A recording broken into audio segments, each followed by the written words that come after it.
디지털의 방식에서는 이제 건강한 토론 문화, 디지털을 공간에서 건강한 토론 문화는 어떻게 해야 되는지 관련된 것들이죠.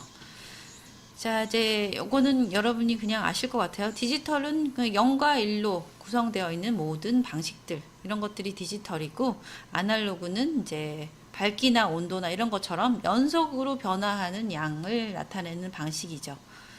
그냥 뭐 디지털 세대다, 여러분 아날로그 세대다, 이렇게 또 얘기를 하잖아요. 이제 요즘 공존하고 있는 시대인 것 같습니다. 자, 그래서 디지털 리터러시라는 게 뭔지 일단 아셔야 되겠죠. 저번에 제가 설명드렸다시피 디지털 리터러시에서 디지털을 빼면 리터러시라 그랬죠. 리터러시는 뭐예요?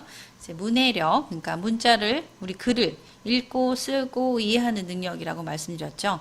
거기에 디지털이 붙으면 디지털 정보들, 뭐 미디어, 영상, 뭐 데이터 정보 이런 것들에 대한 정보들을 우리가 읽고 받아들이고 수용하고 어떻게 활용할 것인지, 그 다음에 그거를 통해서 다른 사람들과 어떻게 소통할 것인지, 그리고 이것들을 통해서 뭐 창조적인 나만의 어떤 컨텐츠를 만들 것인지, 이런 것들에 관련된 것을 다 포함한 것이 디지털 리터러시라고 합니다. 여기서 정의해 놓은 이 책에서는 어떻게 얘기를 하고 있냐면, 디지털 기술, 뭐 데이터나 정보나 컨텐츠나 미디어 이런 것들이 모두 디지털 정보에 속하겠죠. 이런 거에 접근하고 이를 통해서 관리하고 통합하고 분석하고 평가하고 해결하고 소통하면서 지혜롭게 어떤 문제를 해결하는 능력이나 소양을 말한다. 이렇게 정의하고 있습니다. 각 연구마다, 연구자마다, 학자마다 다른 정의를 해놓고 있지만 대부분은 이런 것들을 다 포함하는 내용이에요. 자, 이제 디지털 리터러시라는 용어라는 게 역사가 이렇게 이루어졌어요. 처음부터 디지털 리터러시가 딱 나온 건 아니고 3R부터 시작하죠. 리터러시라는 개념부터 시작하는 거죠. 오늘은 시리가 제가 자기한테 얘기한 줄 알고 그랬어요. 3R이라 그래서 읽기, 쓰기, 세마기 이런 거예요. 자, 그래서 읽기, 쓰기, 계산하기 이런 것들이 3R부터 시작한 개념이 이제 리터러시고요. 거기에서 시각 리터러시 60년대 이후에 시각적인 사고, 뭐 학습 커뮤니케이션 이런 거 창출하는 그런 영역을 말하는 거죠. 그 다음에는 텔레비전 리터러시가 있었습니다. 이것도 물론 디지털 시각적인 거와 비판적인 사고가 추가됐습니다. 그 다음에 컴퓨터 리터러시가 됐어요. 컴퓨터를 통해서 우리가 모든 정보를 얻기 때문에 컴퓨터에 대한 이해나 지식이나 활용 능력, 태도 이런 것들이 포함이 됐죠. 그 다음에 이제 80년, 90년대 이후로부터는 지금도 계속 있습니다. 멀티미디어 리터러시라고 해서 정보나 커뮤니케이션 아니면 멀티미디어 테크놀로지, 멀티미디어 그 영상들 말하는 거잖아요. 문자, 그 다음에 뭐 이미지, 영상, 사진, 뭐 동영상 이런 것들이 다 멀티미디어예요. 합쳐진 거 이런 것들이 다 멀티미디어 리터러시. 그 다음에 정보 리터러시, 정보가 포함이 됐죠. 같은 연도에 여기서부터는 쭉 같이 있다고 생각하시면 되겠어요. 그래서 2000년대 이후로 이제 디지털 리터러시가 여기 나왔죠. 정보 리터러시에 보면 이제 정보를 어떻게 인식하고 정보원을 어떻게 탐색할 것인지, 정보원이라고 하는 건 소스 있잖아요. 뭐 우리 뭐 코로나가 뭐 백신이 뭐 오늘 무슨 임상실험에 3차 임상실험에 어디에서는 뭐 불합격 이상한 오류가 나타나서 지금 뭐 그게 중단됐다 이런 정보원이 있어요. 그러면 그 정보가 어디에서 발표를 한 건데 그 발표를 한 출처가 어디냐, 이런 게 바로 이제 정보원이 되겠습니다.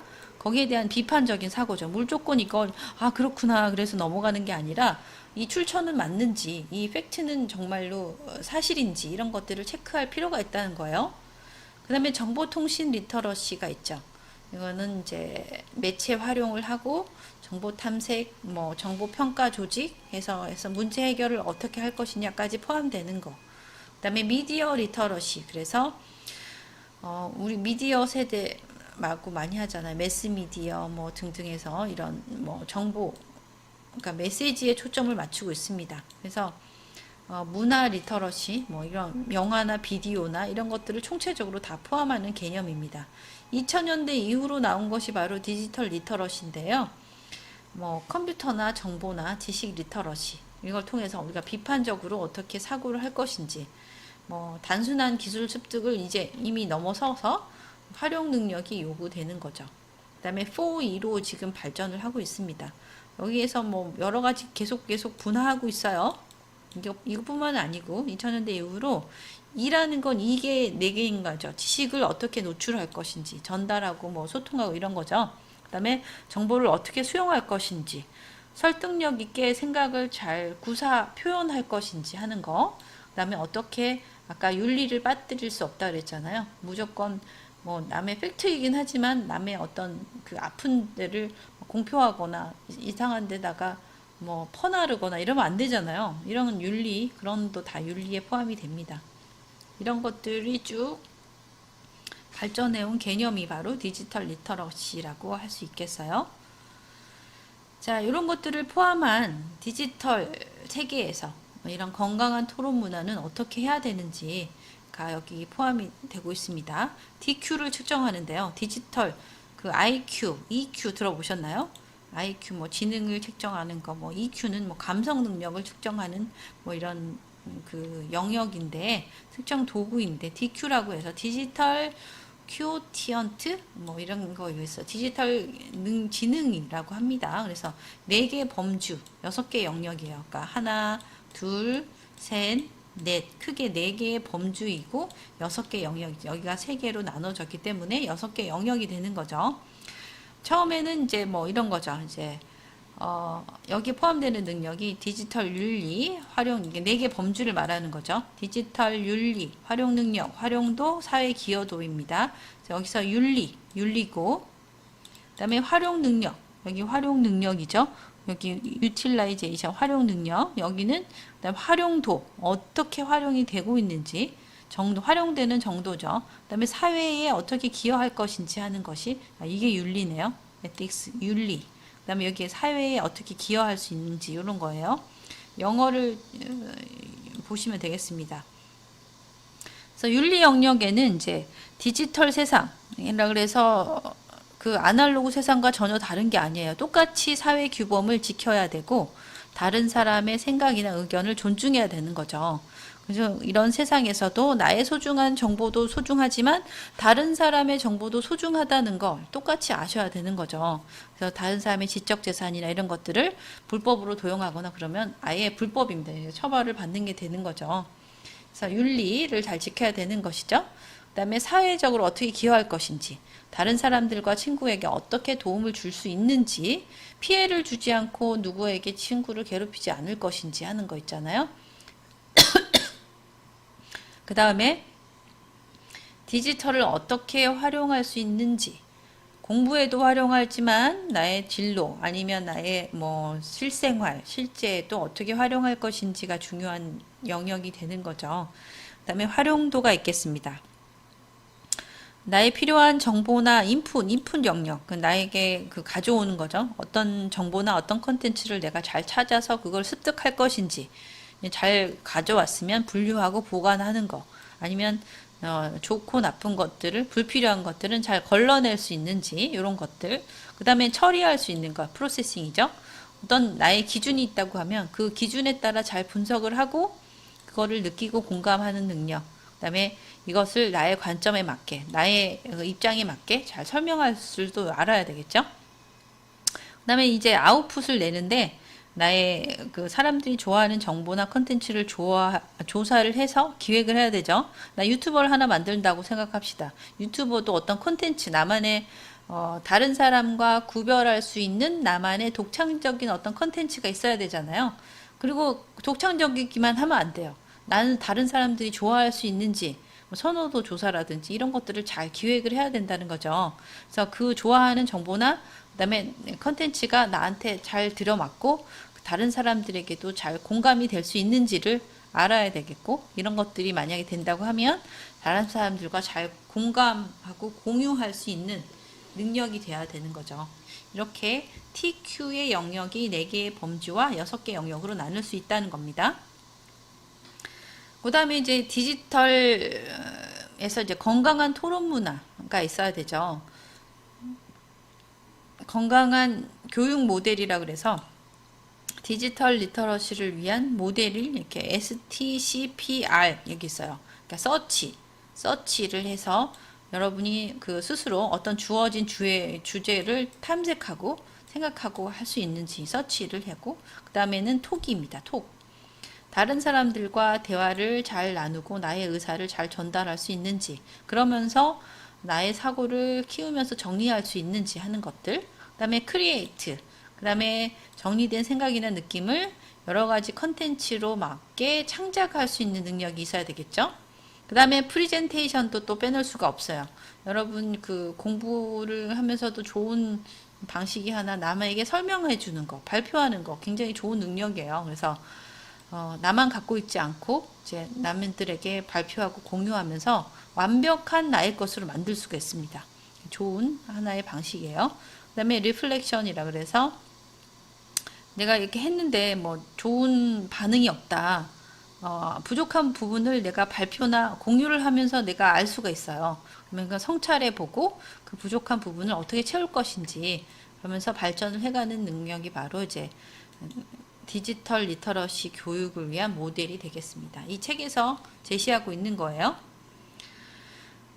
그 다음에 이제 미디어 리터러시 수업을 할 수 있는데 지금 우리와 비슷하게 되어 있죠. 그래서 서로 설명하기, 이거는 이제 서로 설명을 해보면서 좋은, 아까 프레젠테이션이 있다 그랬잖아요. 그 다음에 실제 내가 경험해 보기, 이것도 있지만 지금 코로나 시기에는 조금 약간 부적합하기도 하죠. 얼른 끝나야 이제 좋은 경험해보고 집단으로 토의해보고 이런 것을 많이 할 수 있어요.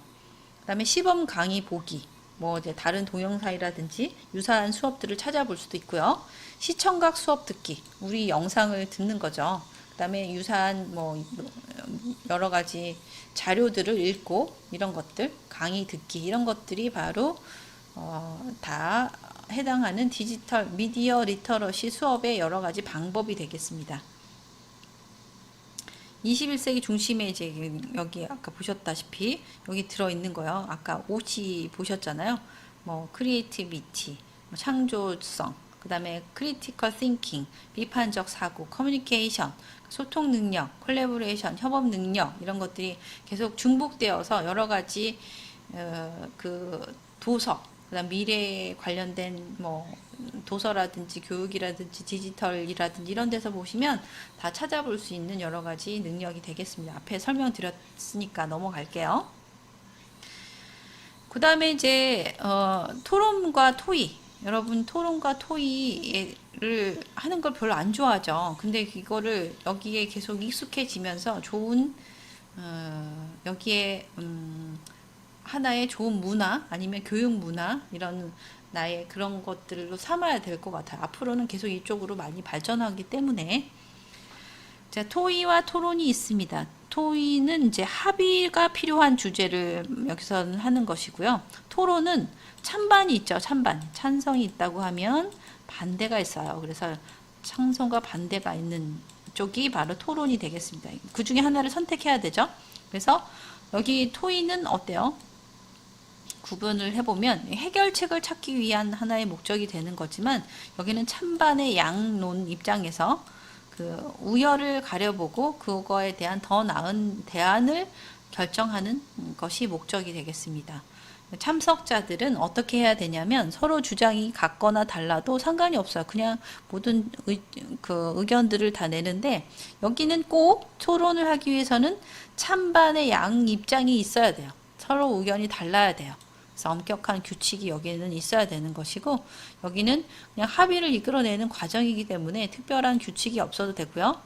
뭐 사고력과 배려하는 게 있어야 됩니다. 여기는 나의 의견을 찬반으로 강력하게 딱 구분해서 제시를 해야 되기 때문에 논리적인 사고력, 이런 게 있어요. 그렇지만 서로 남들의 의견을 무시하거나 묵살하지 말고 배려하고 공감해주는 능력도 필요해요. 그래서 상호 존중하는 건 기본적으로 필요하다는 거예요.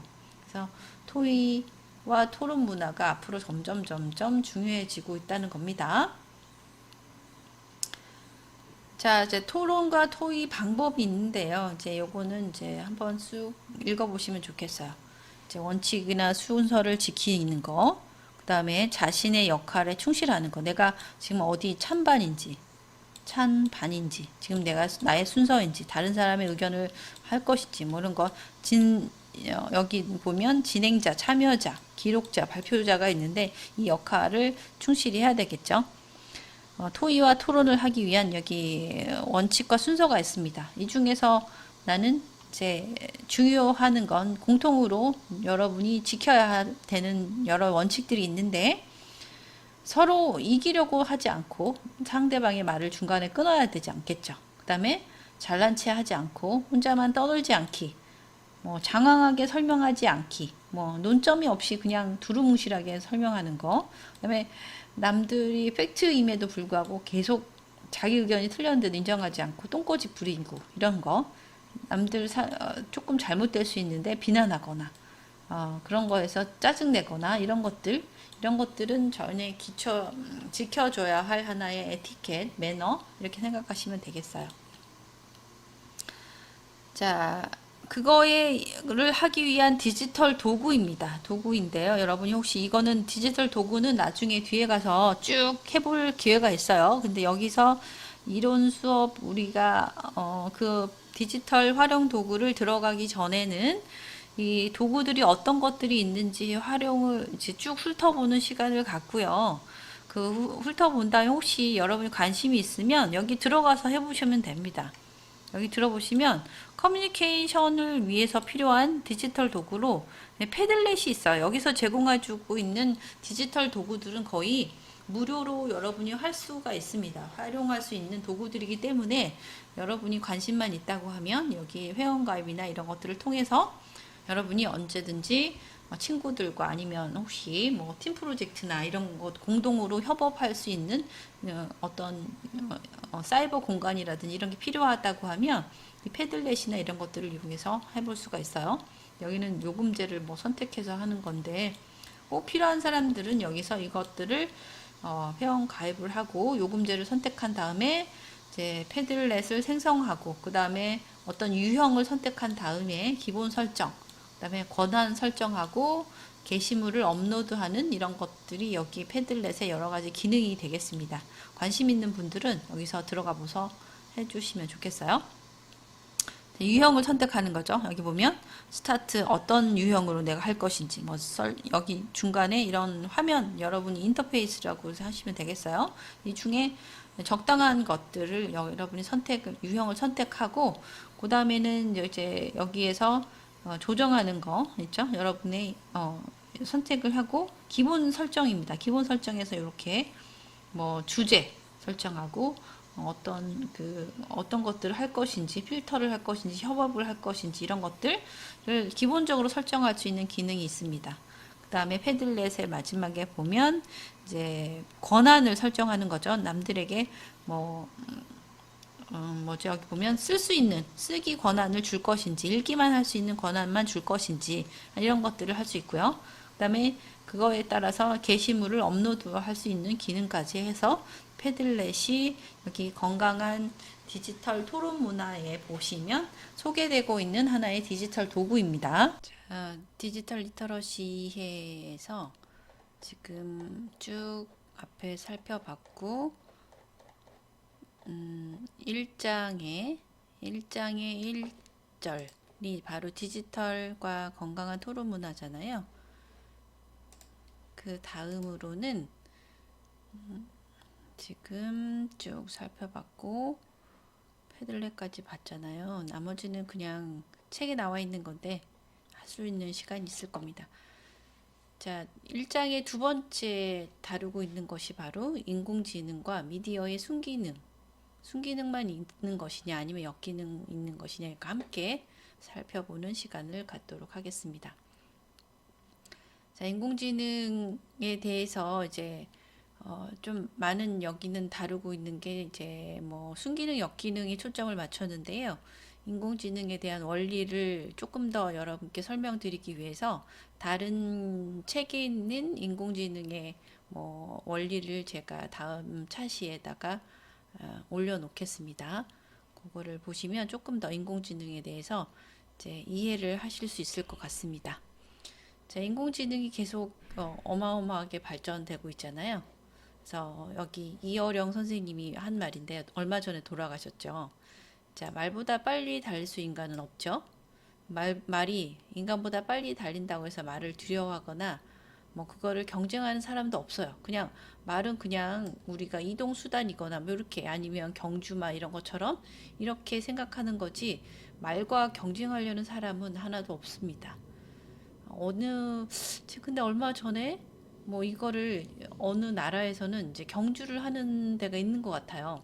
단거리는 당연히 지지만 굉장히 먼 거리를 뭐 이어달리기처럼 해가지고 사람과 말 해가지고 뭐 이제 하는 것 같긴 한데 뭐 아직 말을 이긴 한 번 이겼나 뭐 그런데 그 이후로는 나오지 않는다고 제가 들은 것 같아요. 자, 어쨌든 이제 일반 사람들은 말하고 경쟁을 하지 않겠죠. 어찌 이런 것과 똑같이 이제 인공지능도 우리가 지금 너무너무 발전되어서 막 딥러닝까지 되어서 막 로봇이 생겨가지고 뭐 지금 드론으로도 공격하고 막 그런 게 있잖아요. 그러면 로봇이 이제 자기 스스로 막 인간을 공격하지 않을까 이런 막연한 두려움이 있는데 사실 어떻게 될지 저도 모르긴 하지만 이제 지금은 지금 상태에서는 그건 아주 먼 미래일 거예요. 그리고 그 동안에 시간적인 여유가 있기 때문에 이제 여러 사회 국가들과 이제 협력해가지고 이제 올바른 길로 나가지 않을까 기대하고 있습니다. 그래서 이런 지금은 두려워할 시점이 아니에요. 인공지능을 어떻게 우리가 잘 활용해가지고 이거를 지혜롭게 이용할 수 있는가, 요거를 고민해야 할 때입니다. 자, 그리고 이제 인공지능에 대한 두려움이 이제 지혜가 중요한 시대인데요. 두려움보다는 지금 기술 전문가보단 지혜를, 앞으로 이런 지혜가 많이 중요해지고 있는 거죠. 기술 전문가도 많이 있고, 이제 지식 전문가들도 점점 많이 있어 가고, 그게 또 지식도 쌓이고 해서 굉장히 고도화되고 있잖아요. 그래서 앞으로는 어떤 지혜를 갖춘, 그거에 한층 더 넘어서서 지혜를 갖춘 전문가가 이제 앞으로는 중요한 시대가 된다는 거죠. 권력이 이렇게 예전에는 농업혁명일 때는 쌀이 중요했어요. 먹고 사는 문제가. 두 번째 산업혁명에서는 돈, 화폐. 지금도 중요하긴 하지만, 그쵸? 정보혁명에 대해서는 이제 정보가 중요한, 지금 저기 굉장히 중요한 권력의 이동이었어요. 앞으로는 이 정보의 선상에서 빅데이터를 누가 더 높은 시점에서 모두 다 접속할 수 있는 권한을 갖는가 뭐 이런 것들이 지금 중요한 때가 되고 있습니다. 자, 미디어의 순기능과 역기능을 보면 이제 뭐 2011년에 뭐 민주화 운동 뭐 이런 게 있었는데 다 사회 통제 역할로 작용했었죠. 이런 것들이 있는데요. 민주화 운동이 우리나라에도 그렇고 뭐 광주 민주화 운동 뭐 있잖아요. 그런 것들이 독재 정권을 이제 무너뜨리고 있었어요. 무너뜨렸어요. 그리고 이런 것들이 사회 통제 역할을 하고 있죠. 근데 이제 그 반면에 이제 좋은 걸로 쓰인 반면 여기는 가짜 뉴스 지금도 굉장히 많아요. 정보의 과잉 소비이기 때문에 그리고 여러분은 SNS 중독 상태인지 아닌지 모르지만 아무튼 그런 사람들도 있죠. 가끔 보면 SNS에 올리기 위해서 뭔가 연출하고 이제 하는 그런 분들이 있어요. 이런 것들은 하나의 역기능이라고 생각하시면 되겠죠. 그게 이제 올바른 건전한 방향으로 하면 좋은데 그거에 너무 목매어서 나의 삶이 막 이제 밸런스도 무너지고 그러면 안 되는 거잖아요. 자, 그래서 이제 디지털 리터러시에다가 미디어가 또 플러스가 됐어요. 함께 많이 얘기를 하거든요. 디지털 기술과 미디어가 잘 융합이 되어서 많이 쓰이기 때문에 그런 거죠. 그래서 디지털 콘텐츠를 소비하고 분석하고 공유하고 생산할 수 있는 능력이라든지 소양을 말합니다. 이런 것들은 여러분도 충분히 다 개인 방송이라든지 많이 하고 있기 때문에 누구나도 이거를 할 수 있어요. 그렇지만 이걸 어떻게 건전하게 생산하고 이거를 분석하고 여러분 공유를 하는데 좋게 영향력이라고 하잖아요. 굉장히 좋은 영향력을 발휘할 수 있어야 되겠죠.